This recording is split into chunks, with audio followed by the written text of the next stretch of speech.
서울 강남의 구룡마을에서 화재가 발생했습니다. 이번 화재로 29가구가 타버렸는데요. 주택 화재의 위험성 잠시 후 전해드립니다. 분황제 기간 76명이 탄 유람선이 기관 고장을 일으켜 해경이 긴급 구조에 나섰습니다. 유람선 사고 시 행동 요령 잠시 후 전해드립니다.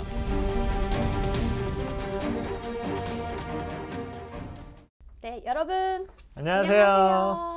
매주 금요일 국민안전처 페이스북을 통해 생방송되는 긴급구조입니다.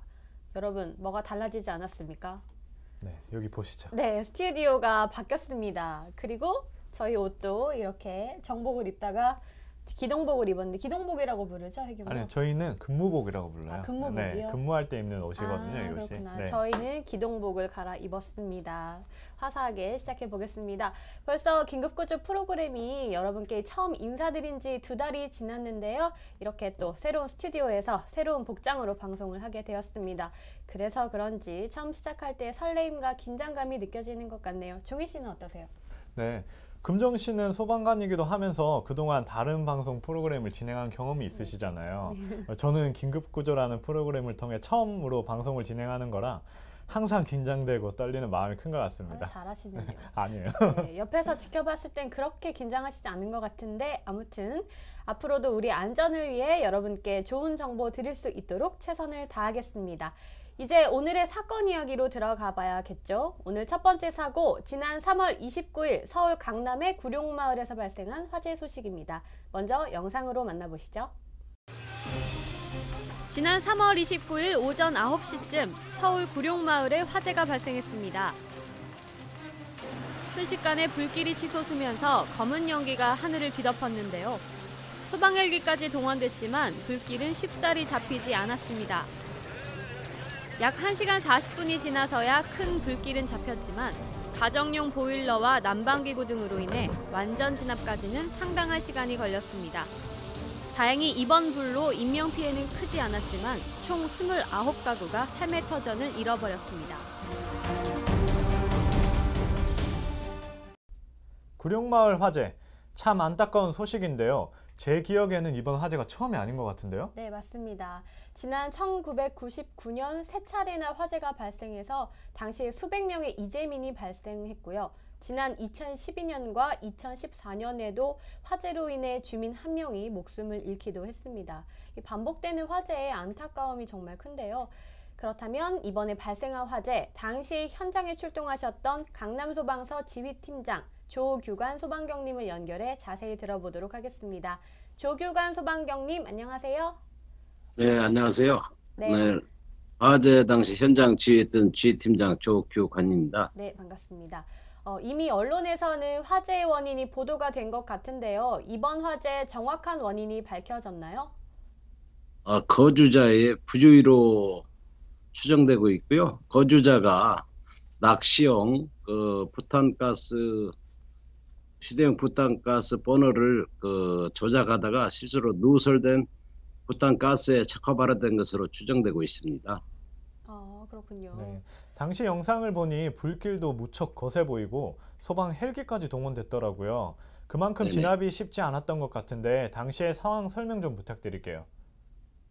저희들이 수보 당시 이미 그 검은 구름이 많이 오른다고 수보됐습니다. 그래서 저희 소방차가 이제 도착 중에 이미 검은 구름이 올라 있어서 그 도착하기 전에 그 차량에서 소방력을 충분히 더 동원시키고 헬기까지 출동을 요청을 했었습니다. 그래서 도착해 보니까 이미 불길이 거의 상당히 연소가 번진 상태에서 거의 그 채성기 정도에 이를 정도의 화재였습니다. 네, 진압에 어려움이 많으셨군요. 네, 그럼 오늘 말씀 여기까지 들어보도록 하겠습니다. 감사합니다. 네, 고맙습니다. 네. 그동안 긴급구조 프로그램에서 많은 화재 소식을 전해드렸는데요. 특히 주택에서 발생하는 화재는 삶의 터전을 잃어버릴 수 있어서 안타까움이 큰 것 같습니다. 금정 씨, 네. 소방관이시잖아요. 주택 화재 예방 어떻게 대처해야 하는지 좀 알려주세요. 네, 그래서 제가 준비했습니다. 짜잔! 어우, 준비 많이 하셨네요. 네, 제가 준비했습니다. 이름하여 주택화재 예방 및 대처법. 그 첫 번째부터 소개해드리겠습니다. 종희 씨가 종이 좀 뜯어주세요. 네. 아이고. 제대로 안 뜯으셨네요. 네. 잠시만요. 네. 바로 단독경보형 감지기, 소화기 설치입니다. 이 두 가지 시설을 묶어서 우리는 주택용 소방시설이라고 부르는데요.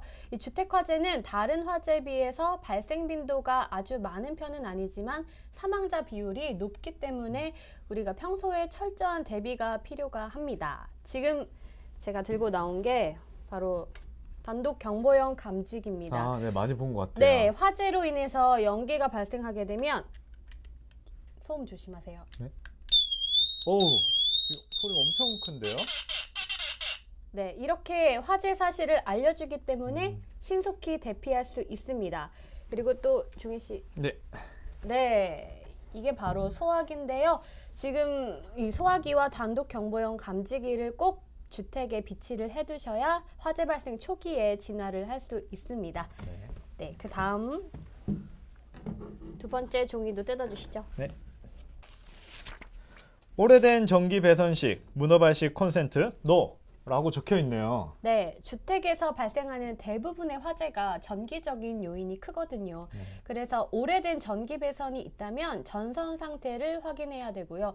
또 하나의 콘센트에 여러 개의 전기 기기들을 꼽아서 쓰는 경우를 우리가 문어발식 콘센트라는 표현을 하는데요. 이럴 경우에는 콘센트에 과전류가 흘러서 화재가 발생할 수 있기 때문에 멀티탭을 사용하실 때는 꼭 전격 용량에 맞춰서 사용하셔야 됩니다. 네, 멀티탭을 여러 개의 전기기기들을 쓰는 건 사실 저도 그렇게 쓰고 있거든요. 그렇죠. 그럼 사용할 때 더 주의를 해야겠네요. 네, 다음 세 번째 뜯어주시죠. 네. 세 번째는 신속한 119 신고네요. 네, 맞습니다. 이 화재 발생 초기 진화가 물론 중요하지만 그에 못지않게 중요한 것이 바로 신속한 119 신고입니다. 화재 발생 후에 5분 이내에 현장에 도착하게 되면 대형 화재로 번지는 것을 막을 수 있기 때문에 신속한 신고가 무엇보다 중요합니다. 네. 마지막은 안전에 대한 관심과 실천이네요. 네, 그렇습니다. 아무리 예방법과 대처법을 잘 알고 있더라도 결국 관심을 기울이지 않거나 우리가 실천을 하지 않으면 아무 소용이 없겠죠. 우리의 안전을 위해서 여러분들도 생활 속에서 작은 것부터 꼭 관심 갖고 실천해 주시기 바랍니다. 이렇게 설명을 들으니까 평소에 알고 있던 화재 안전 상식이 다시 한번 정리가 된 것 같습니다. 네. 역시 소방관이 곁에 있으니 든든하네요. 네. 다음 소식은 제가 전해드릴 바다에서의 사고 소식입니다. 영상으로 먼저 만나보시죠. 지난 4월 2일 진해 인근 해상에서 유람선이 고장을 일으켜 멈춰섰다는 신고가 접수되었습니다. 신고를 받은 해경은 즉시 선장에게 연락해 승객들이 구명조끼를 착용하도록 하고 사고의 여부로 인근 경비함정과 구조정을 급파시켰는데요. 다행히 승객들은 출동한 해경 경비함정과 구조정에 안전하게 탑승해 항구로 돌아올 수 있었습니다. 네, 낮 시간에 발생한 사고고 또 기상 여건이 나쁘지 않아서 정말 다행이라는 생각이 드네요. 76명이나 탑승하고 있었기 때문에 자칫 큰 사고로 이어질 뻔한 거잖아요. 네, 맞습니다. 주말인데다가 진해 군항제 행사 기간까지 겹쳐서 유람선에 많은 분들이 탑승해 있었는데요. 모두 안전하게 구조될 수 있어서 다행입니다. 그럼 현장에 출동했던 해경 경비함정의 정장님을 연결해 자세한 이야기를 들어보도록 하겠습니다. 강종훈 경감님, 안녕하세요. 네, 안녕하세요. 네, 유람선에 많은 승객들이 타고 있었기 때문에 신속한 구조가 필요한 상황이었는데요. 현장에 출동하는데 얼마나 걸리셨나요? 그리고 뭐 특별한 어려움은 없으셨나요? 예, 주말엔 저희 창원간 내에는 관할 구역에 유람선과 낚시선 등 많은 선박들이 운항하고 있습니다. 또한 그 당일에는 진해 군항제가 같이 겹쳐 있었고 사고가 있었던 당일도 저희 경비 함정은 선박들의 안전을 위해 인근 해상을 순찰 중에 있었습니다. 상실로부터 유람선 구조 신고를 접수하게 되었습니다. 당시 구조 요청을 한 유람선과 저희 경비 함정의 거리는 약 3.7km 정도 떨어져 있는 상황이었으며 다행히 기상 여건이 좋아서 전 속력으로 이동하여 약 10여 분 만에 현장에 도착할 수 있었습니다. 네, 모두 안전하게 구조되었다니까 다행입니다. 그 유람선에는 다양한 관광객들이 탑승해 있었을 텐데요. 경비 함정으로 입항하는 과정에서 어려움은 없었나요? 예, 현장에 도착했을 때 사고 유람선은 따틀 내리고 있어 긴박한 상황은 아니었습니다만은 하지만 그 유람선 기관 고장으로 인하여 그 탑승객들이 불안해하고 있었습니다. 신속히 도착한 저희 경비 함정은 우선 유람선에 궤도시키고 승객들을 안정시킨 후 경비 함정에 옮겨 탈 수 있도록 하였습니다.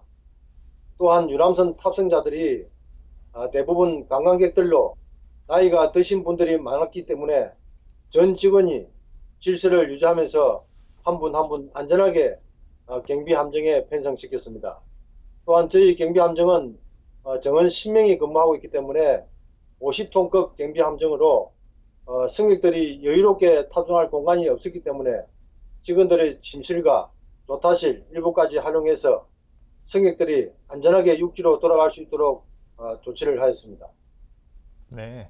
마지막으로 당부사항이 있다면 말씀해 주시겠습니까? 예, 그 4월은 관광객들이 늘어나는 시기가 많은 시기로 많은 분들이 그 선박을 이용해 바다를 찾으실 것으로 예상됩니다. 선박을 이용하실 때는 성선 신고, 구명조끼 착용과 같은 기본적인 안전수칙을 잘 지켜서 안전하고 즐거운 여행을 하시길 바랍니다. 저희 해양경찰은 신속한 대응태세를 갖추고 각종 사고의 예방활동에도 최선을 다하겠습니다. 감사합니다.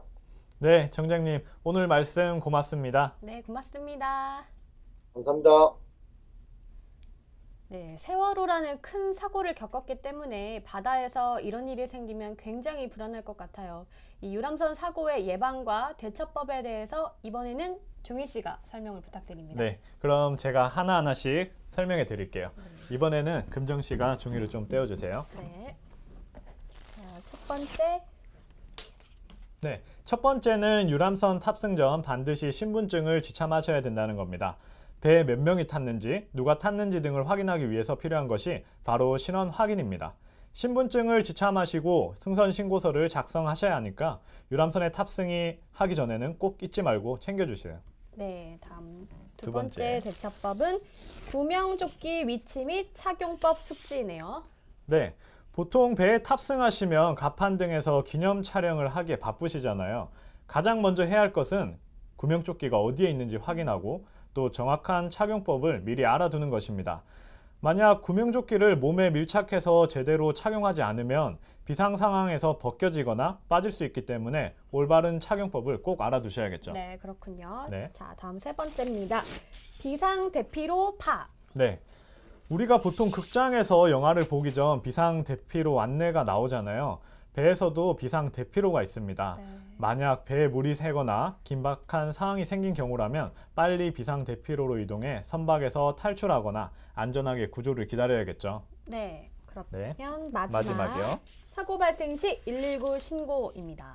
네, 잘 알고 계신 119 신고입니다. 네. 배에서도 위급한 상황이 생기면 빨리 119에 신고해 사고 사실을 정확히 알려야 합니다. 원래는 해양 긴급 신고인 122라는 번호가 있었는데요. 국민들께서 번호를 기억하기에 어려움이 있을 수 있기 때문에 국민안전처에서는 작년에 20개에 달하는 긴급 신고 전화를 119로 통합해 운영 중에 있습니다. 119에 신고하면 해경과 소방에서 공동 대응을 하기 때문에 빠른 구조를 받으실 수 있습니다. 네, 유람선 사고 행동 요령도 잘 숙지하셔서 안전하고 즐거운 바다 여행을 해야겠습니다. 네.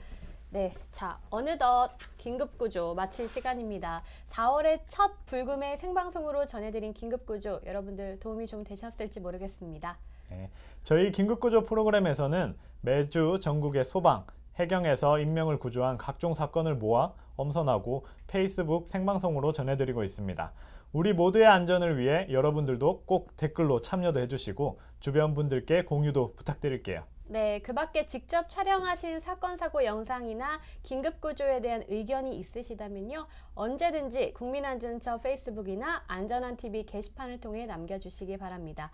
이번 주말에 남해안과 제주 지역 한 차례 비 소식이 있다고 합니다. 그렇지만 다른 지역은 또 맑고 따뜻한 날씨가 예보되어 있다고 하니까요. 꽃 구경도 하시고 또 가족과 친구들과 즐거운 추억도 만드시길 바라면서 저희는 다음 주에 금요일 다시 인사드리도록 하겠습니다. 긴급구조 파이팅! 안녕히 계세요. 안녕히 계세요.